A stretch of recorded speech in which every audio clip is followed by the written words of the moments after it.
Hall ticket మర్చిపోయావు. నువ్వు ఇంకొకటి కూడా మర్చిపోయావు. ఏంటి? ఎగ్జామ్స్ కి ఎప్పుడైనా నేను ఎదురు రాకుండా వెళ్ళావా? రాసేదే ఓ సుత్త ఎగ్జామ్ అయితే ఇంకా దానికి ఎదురు రావడం ఒకటి. వెళ్ళి మీ నాన్నకి ఎదురు రాపా. అన్నయ్య,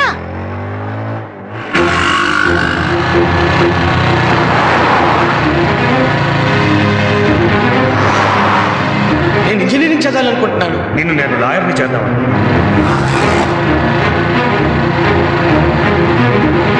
కానీ నాన్న ఇంజనీరింగ్ సంగతి నువ్వు మర్చిపో. నువ్వు లా చదువుతున్నావు, నా కోరిక మా నాన్నగారి కోరిక తీరుస్తున్నావు. That's all. సరే, ఇట్స్ ఓకే.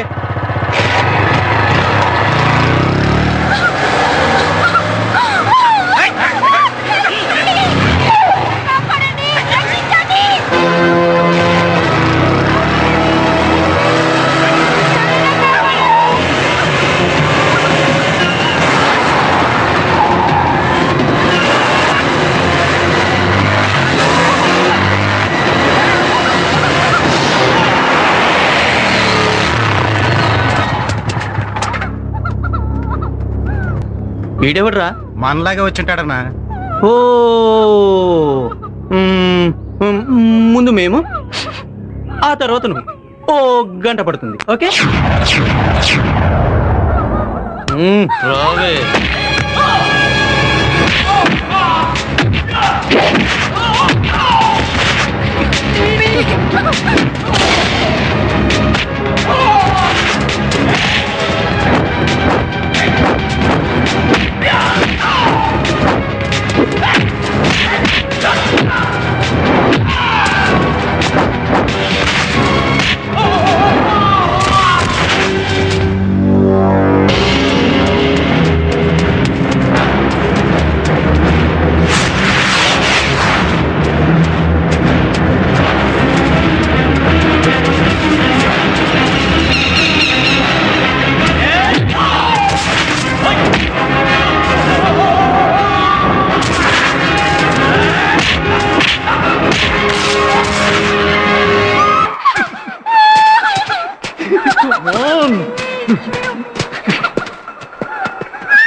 వద్దు, అమ్మాయి నేను చేయదు.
నాన్న, అలా పిలవటానికి నీకు సిగ్గుగా లేదురా?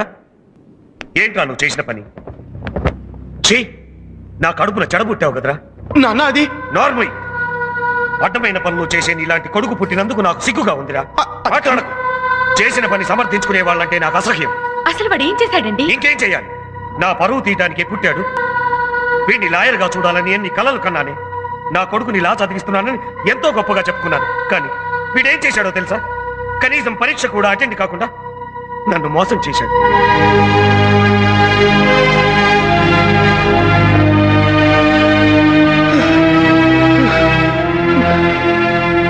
ఎంట్రన్స్ రాసినట్టు నటించి దాంట్లో ఫెయిల్ అయ్యానని చెప్పి లా చదవకుండా తప్పించుకోవాలనే ప్లాన్ వేశాడు. చిచ్చి, కన్న తండ్రిని చీట్ చేయాలనుకునే నీలాంటి కొడుకు ఉన్నా ఒకటే, చచ్చినా ఒకటే. వాడేం చదవాలనుకుంటున్నాడో వాడిస్తూ, కానీ నాతో మాత్రం మాట్లాడడానికి వీల్లేదంట.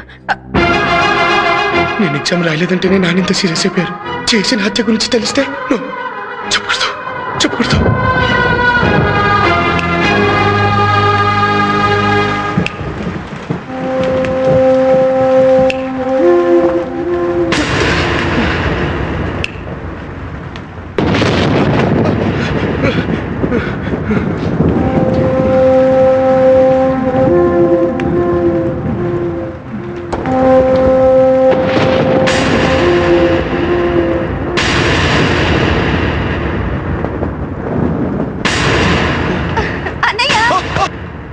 ఏంటన్నయ్య, ఏమైంది?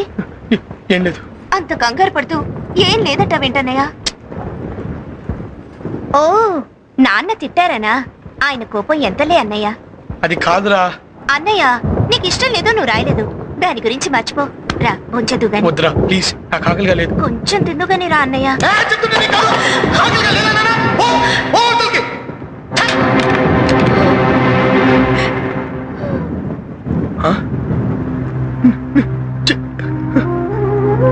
చెల్లమ్మా సారీ రా, ప్లీజ్ రా. ఇంకెప్పుడు తిట్టనే. సారీ రా ప్లీజ్. అసలు పొద్దు నువ్వు నాకు ఎదురు రాకపోవడం వల్లేరా నాకు ఇన్ని కష్టాలు. నువ్వు ఎదురొచ్చిన ప్రతిసారి నేను సక్సీడ్ అయ్యాను రా. ఇవాళే ఇలా ఇలా. ఊరుకో అన్నయ్య, ఊరుకో. ఓన్లే అన్నయ్య, బాధపడుకో. ఈసారి నుంచి ప్రతిసారి నేనే ఎదురొస్తాను. ఏ రా అన్నయ్య, రా అన్నయ్య. అన్నం తినకుండా ఈ గొడవ ఏంట్రా? మీ నాన్న నీ మీద కోప్పడితే నువ్వు అన్నం మీద కోప్పడతావా? అయినా నువ్వు తినకుండా అది ఎప్పుడైనా తినిందా చెప్పు. ఇందా. నాకు అన్నయ్య పెట్టిన దానికంటే పెద్ద ముద్ద కావాలి. పెడతానే. అమ్మా, చిన్నప్పటి నుంచి మిమ్మల్ని వదిలి ఒక్కరోజు కూడా నేను ఎక్కడికి వెళ్ళలేదు కదమ్మా. అవును, వెళ్ళలేదు. ఇప్పుడు అవన్నీ ఎందుకురా? అమ్మా, మీరంటే నాకు చాలా ఇష్టం అమ్మా. అది ఇప్పుడు కాదని ఎవరన్నారు? మీ నాన్నగారి కోపం పోయే ప్లాన్ నేను చెప్తాను. రేపు నీ పుట్టినరోజు కదా, పొద్దున్నే వెళ్ళి బలవంతంగా చేతులు అక్షంతలు పెట్టి దీవించమను. మీ నాన్నకి కొడుకు కన్నా పట్టుదల ఎక్కువేం కాదులే, మాట్లాడి తీరుతారు. సరేనా?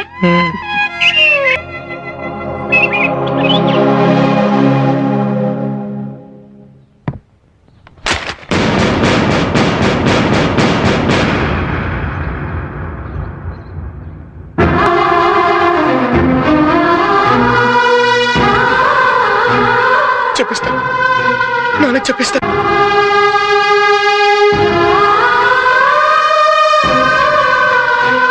Many happy returns of the day అన్నయ్య.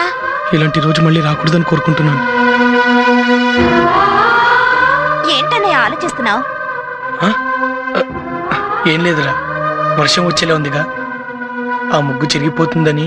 అన్నయ్య, వర్షం వస్తుందని భయపడి ముగ్గేసుకోవడం మానేస్తావా? ఈ ఉరుములు మెరుపులు నాన్న కోపం లాంటివి. వర్షం వస్తే ఉరుములు మెరుపులు తగ్గిపోయి ప్రశాంతత వస్తుంది. అప్పుడు హ్యాపీగా బర్త్డే సెలబ్రేట్ చేసుకోవచ్చు. అవును.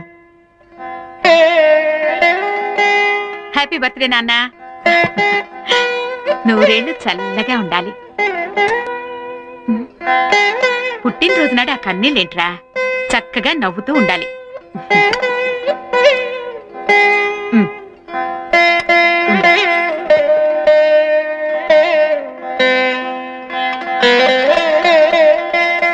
జరిగింది మర్చిపోయి అక్షంతలు తీసుకెళ్లి నాన్నగారి దగ్గర ఆశీర్వాదం తీసుకో. వెళ్ళు, వెళ్ళరా.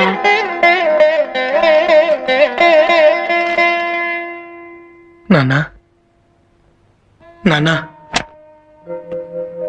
ఈరోజు నా పుట్టినరోజు నాన్న, నన్ను ఆశీర్వదించండి. నువ్వు చాలా పెద్దవాడివి అయిపోయావురా. నిన్ను ఆశీర్వదించే అర్హత నాకు లేదు. నాన్న, నేను ఎంట్రన్స్ రాయకపోవడం. నాతో మాట్లాడొద్దని చెప్పాను కదా, నన్ను విసిగించుకో. నాన్న, నేను చెప్పేది వినండి నాన్న. నేను ఎంట్రన్స్ రాయకపోవడం కంటే ఇంకో పెద్ద తప్పు చేశాను. ఏం చేశావు? అది నేను హత్య చేశాను నాన్న.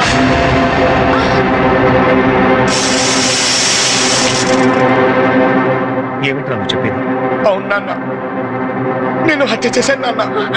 ఒక అమ్మాయిని కొంతమంది పాడు చేయడానికి ప్రయత్నిస్తుంటే ఆ అమ్మాయిని కాపాడే ప్రయత్నంలో పొరపాటున ఒకటి చంపేశాను నాన్న. ఒరేయ్, నువ్వు హత్య చేయడమే విట్రా. అమ్మా అమ్మా ఆదిత్య, లేదురా, లేదు, ఇది అబద్ధం. ఇది అబద్ధం అని చెప్పరా. అబద్ధమైతే బాగుండమ్మా. అమ్మా అమ్మా ఇది నేను కావాలని చేయలేదమ్మా. ఆ విషయంలో ఇది అనుకోకుండా చేశానమ్మా. అమ్మా అమ్మా అమ్మా చెల్లెల మీద ఒట్టమ్మా. ఇది నేను కావాలని చేయలేదమ్మా. అమ్మా ఏంటంటే అలా ఉండిపోయారు. వాడు ఇది ఆఫీసులో చేశాడంట. వాడిని మా అన్నయ్య గారింటికి పంపించేద్దామండి. మీరెవరైనా లాయర్తో మాట్లాడండి. అవునా అన్నయ్య లేలుగా కాపాడుకోనా? మాట్లాడేమిటండి? మన బిడ్డను ఎలాగైనా రక్షించుకోవాలండి.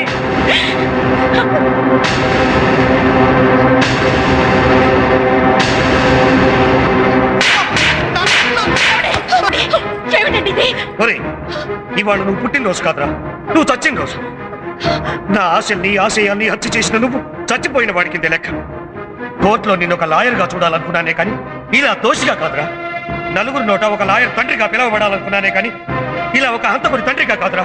ఏమిటండి మీరు అనేది? వాడు చేసిందంతా ఒక అమ్మాయిని కాపాడడానికే కదండి. నువ్వు నోర్మై. లక్షల మంది పోలీసులు, వేలాది పోలీస్ స్టేషన్లు ఉన్నది ఎందుకే? చట్టాన్ని, ప్రజల్ని కాపాడడానికి కాదా? దేశంలో రోజు ఎక్కడొక్కడ హత్యలు, మానభంగాలు జరుగుతుంటాయి. వాళ్ళందరినీ వీడే రక్షిస్తాడా? నీ చెల్లెల్ని చూడరా. దీన్ని చేసుకోవడానికి రేపు ఎవరైనా వస్తే నువ్వు చేసిన ఘనకార్యానికి ఉమ్మేసి వెళ్తాను. నీ చెల్లెలుగా పుట్టినందుకు దానికి చాలా మంచి గిఫ్ట్ ఇచ్చావురా. నాన్న నాకు పెళ్లి కాకపోయినా పర్వాలేదు, అన్నయ్య రక్షించండి నాన్న. రక్షించడానికి నీ అన్నయ్య చేసింది మామూలు పని కాదమ్మా, హత్య చేశాడు. ఇంకా అలా చూస్తూ నిలబడ్డావేరా? ఈ ఇంటికి పరువు ఏడ్చింది. నిన్ను పోలీసులు చీడ్చుకుపోతుంటే అది కాస్త వీధిని పడుతుంది. నిన్ను కన్న పాపానికి ఆ ఘోరాన్ని మా కళ్ళతో చూడలేవురా. వెళ్ళి పోలీసులకు లొంగిపో. మా గురించి ఎవరైనా అడిగితే తల్లి తండ్రి చచ్చిపోయిన అనాథనని చెప్పు. మళ్ళీ నీ మొహం మాకు చూపించు. నాన్న నేను మీరు చెప్పినట్టే లొంగిపోతాను నాన్న. కానీ నన్ను మళ్ళీ ఇంటికి రావద్దని మాత్రం అనొద్దు నాన్న. మీ అందరినీ చూడకుండా నేను ఉండలేను నాన్న. నాన్న నాకంత పెద్ద శిక్ష విధించొద్దు నాన్న. నాన్న నాన్న వెళ్ళిపోతున్నాడు.